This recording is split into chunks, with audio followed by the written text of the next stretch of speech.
Guys क्या आपको पता है एक 12 वोल्ट ट्रांसफार्मर से आप दो तरह का पावर सप्लाई बना सकते हैं। मतलब एक ही पावर सप्लाई से आप 12 वोल्ट और 24 वोल्ट बैटरी को चार्ज कर सकते हैं। और आज हम इसी पावर सप्लाई को बना के दिखाएंगे और ये पावर सप्लाई बहुत ही पावरफुल होगा, आप देख ही सकते हैं। और हम यहाँ पे एक स्विच भी ऐड किए हैं जिससे आप वोल्टेज को आसानी से स्विच कर सकते हैं। मतलब 12 वोल्ट से 24 वोल्ट और 24 वोल्ट से 12 वोल्ट कर सकते हैं। गाइस हमने इस वीडियो में पूरा डिटेल स्टेप बाय स्टेप करके दिखाया है। सबसे पहले हम दिखाए कैसे आप 12 वोल्ट पावर सप्लाई को बनाएंगे, उसके बाद उसी ट्रांसफार्मर को इस्तेमाल करके कैसे आप 24 वोल्ट पावर सप्लाई को बनाएंगे, और लास्ट में हम एक स्विच को इस्तेमाल करके कैसे दोनों वोल्टेज को एडजस्ट कर सकते हो वो भी दिखाएंगे। और ये सब हमने आपको स्टेप बाय स्टेप करके समझाएंगे। और इस वीडियो में हमने इस पूरा सर्किट डायग्राम भी दिखाई है जैसे आपको समझने में कोई भी प्रॉब्लम ना आए। तो हम आपसे उम्मीद करता हूँ आप वीडियो को स्किप न करके पूरा देखेंगे। तो चलिए इस वीडियो को शुरू करते हैं।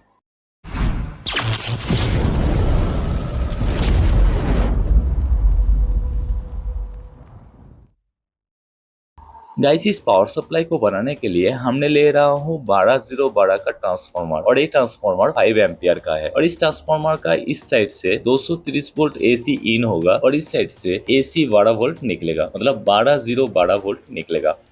और इस ट्रांसफार्मर को हमने लकड़ी का इस बोर्ड के साथ स्क्रू से टाइट कर देते हैं और उसके बाद इसको कनेक्शन करेंगे।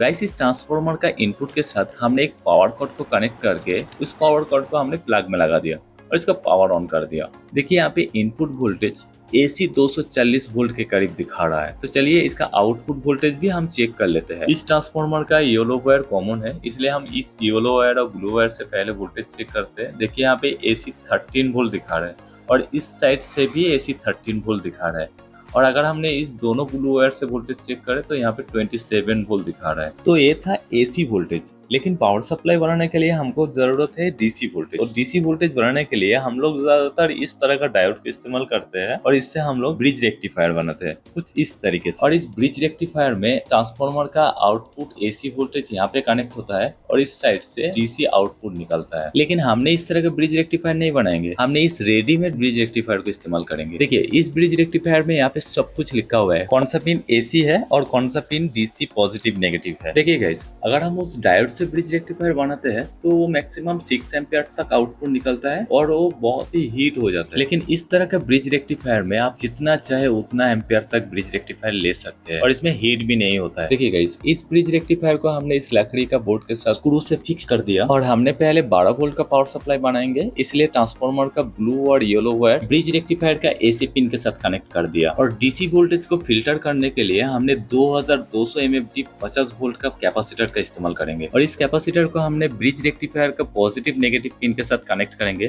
कैपेसिटर का जिस साइड व्हाइट कलर का मार्क है वो नेगेटिव पिन है और ऑपोजिट साइड पॉजिटिव पिन है।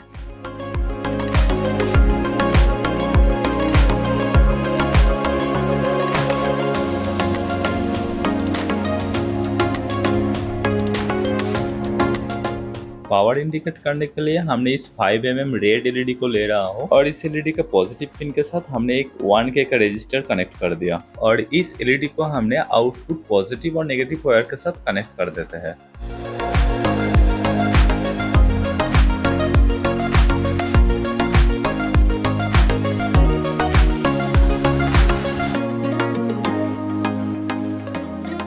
देखिए गाइस हमने दो बैटरी क्लिप के साथ दो वायर कनेक्ट कर दिया, रेड और ब्लैक वायर, और इस दोनों वायर को हमने आउटपुट पिन के साथ कनेक्ट कर देते हैं। देखिए गाइस अब हमारा 12 वोल्ट पावर सप्लाई बन के रेडी हो गया और इसका सर्किट डायग्राम कुछ इस प्रकार का है, आप इसको स्क्रीनशॉट ले सकते हैं। तो चलिए इसका पावर ऑन करके चेक कर लेते हैं। देखिए पावर ऑन करते ही रेड एलईडी इंडिकेट कर रहा है पावर ऑन है, और इस पॉजिटिव और नेगेटिव दोनों क्लिप को शॉर्ट करते ही यहाँ पे फ्लैश हो रहा है।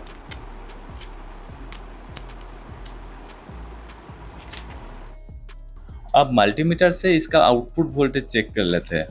देखिए यहाँ पे 17.87 वोल्टेज दिखा रहा है, लेकिन ये वोल्टेज सही नहीं है क्योंकि कैपेसिटर में थोड़ा वोल्टेज स्टोर करके रखा है, इसलिए थोड़ा ज्यादा वोल्टेज दिखा रहा है। लेकिन जब भी आउटपुट में कुछ लोड चलाएंगे तो ये वोल्टेज ऑटोमेटिकली डाउन हो जाएगा, लेकिन 12 वोल्ट से कम नहीं होगा। देखिए गाइस, आउटपुट वोल्टेज 14.53 वोल्ट हो गया। अभी ये सही वोल्टेज है 12 वोल्ट बैटरी को चार्ज करने के लिए। देखिए गाइस, आउटपुट में हम बाइक का जो इंडिकेटर बल्ब है वो हम कनेक्ट कर दिए थे और इसमें वोल्टेज डाउन हो गया था। इसी तरह 12 वोल्ट बैटरी को अगर कनेक्ट करेंगे तो उसके अकॉर्डिंग वो वोल्टेज ऑटोमेटिकली सेट हो जाएगा, उसमें बैटरी में कुछ भी प्रॉब्लम नहीं होगा। तो चलिए गाइस, 24 वोल्ट बैटरी को इस ट्रांसफार्मर से कैसे चार्ज करेंगे वो देख लेते हैं। इसके लिए ट्रांसफार्मर का जो कॉमन येलो कलर का वायर है, इसको ब्रिज रेक्टिफायर से डिस्कनेक्ट करके ब्लू वायर को कनेक्ट कर देना है तो हो जाएगा। लेकिन छोटी सी एक प्रॉब्लम है, पावर इंडिकेट करने के लिए जो रेड एलईडी है उसके साथ 2.2 किलो ओम या उससे भी ज्यादा वैल्यू का रजिस्टर ऐड करना पड़ेगा, नहीं तो वो एलईडी खराब हो जाएगा क्योंकि आउटपुट वोल्टेज अभी ज्यादा है। और पहले का जो एलईडी है उसमें 1K का रजिस्टर कनेक्ट किया हुआ था, इसलिए उस एलईडी को खोल के हम दूसरे एलईडी को यहाँ पे कनेक्ट कर देते हैं। और इसका सर्किट डायग्राम कुछ इस प्रकार का है, आप चाहे तो इसको स्क्रीनशॉट ले सकते हैं।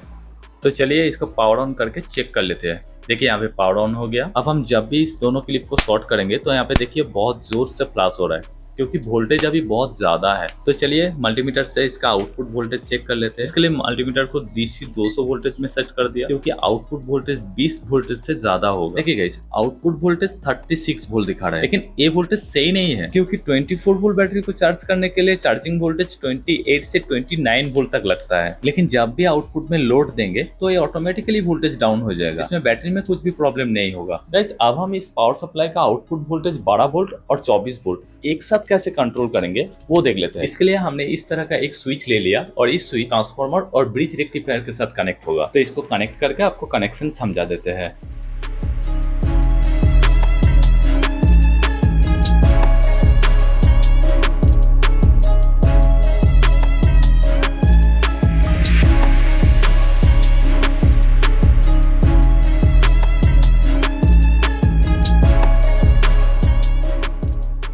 देखिए गाइस, स्विच अगर इस साइड में ऑन रहेगा तो ये दोनों पिन आपस में शॉर्ट हो जाएगा और ट्रांसफार्मर का कॉमन वायर इस स्विच से होते हुए ब्रिज रेक्टिफायर का AC पिन के साथ कनेक्ट होगा। मतलब ये दो वायर ब्रिज रेक्टिफायर से कनेक्ट होगा और यहाँ से DC 12 वोल्ट आउटपुट निकलेगा और ये ब्लू वायर डिस्कनेक्ट रहेगा। लेकिन जब भी हम स्विच को इस तरह ऑन करेंगे ये येलो वायर डिस्कनेक्ट हो जाएगा और ये दोनों ब्लू वायर ब्रिज रेक्टिफायर से कनेक्ट हो जाएगा। मतलब स्विच का ये दोनों पिन शॉर्ट हो जाएगा और ट्रांसफार्मर का ये ब्लू वायर यहाँ से होते हुए ब्रिज रेक्टिफायर से कनेक्ट हो जाएगा और यहाँ से DC 24 वोल्ट आउटपुट निकलेगा। कनेक्शन वेरी सिंपल है गाइस। अब हमने इस स्विच को ग्लू गन से यहाँ पे चिपका देते हैं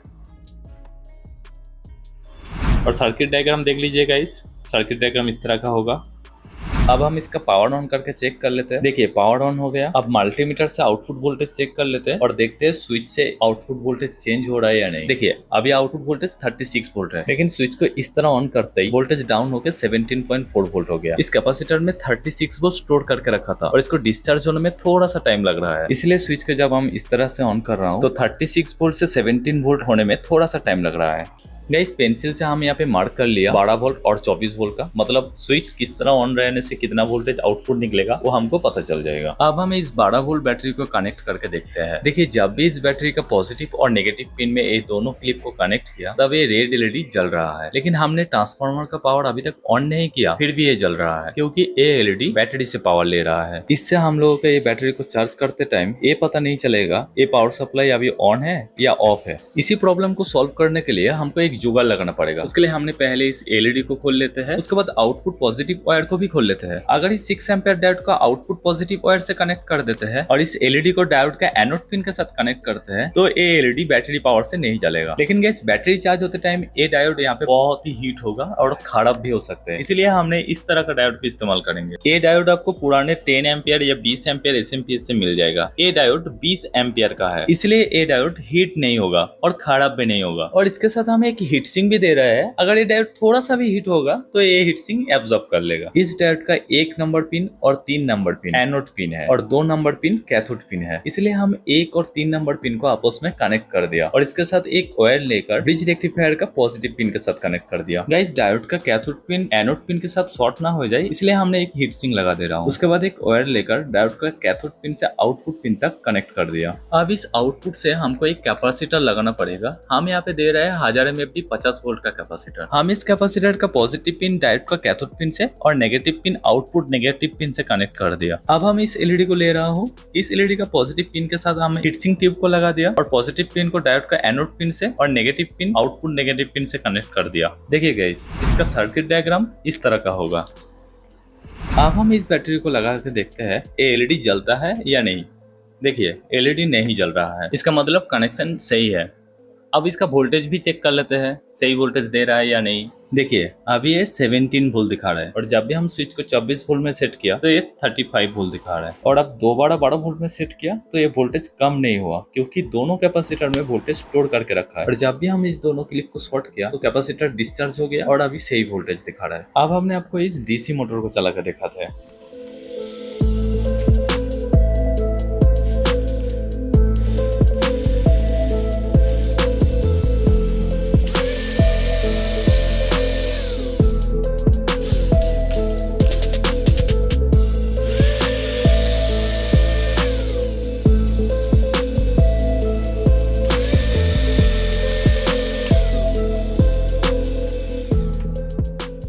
तो चलिए गाइस, अब आपको इस 12 वोल्ट बैटरी को चार्ज करके दिखाता है। चार्ज करने के पहले इसका वोल्टेज है 11.6 वोल्ट।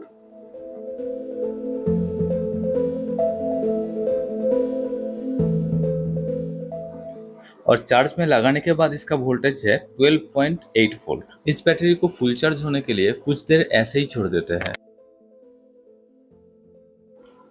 40 मिनट बाद चार्ज होते टाइम इस बैटरी का वोल्टेज चेक किया तो यहाँ पे 13.25 वोल्ट दिखा रहा है। और यहाँ पे डायोड और ब्रिज रेक्टिफायर थोड़ा सा भी हीट नहीं हुआ, बहुत ही अच्छे तरीके से पावर सप्लाई काम किया। अब इस बैटरी का वोल्टेज चेक करता हूँ। देखिए, यहाँ पे 12.78 वोल्ट दिखा रहा है, मतलब बैटरी फुल चार्ज हो चुका है।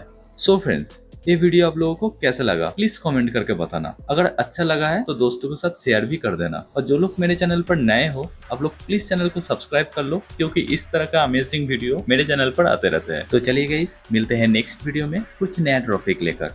Thanks for watching.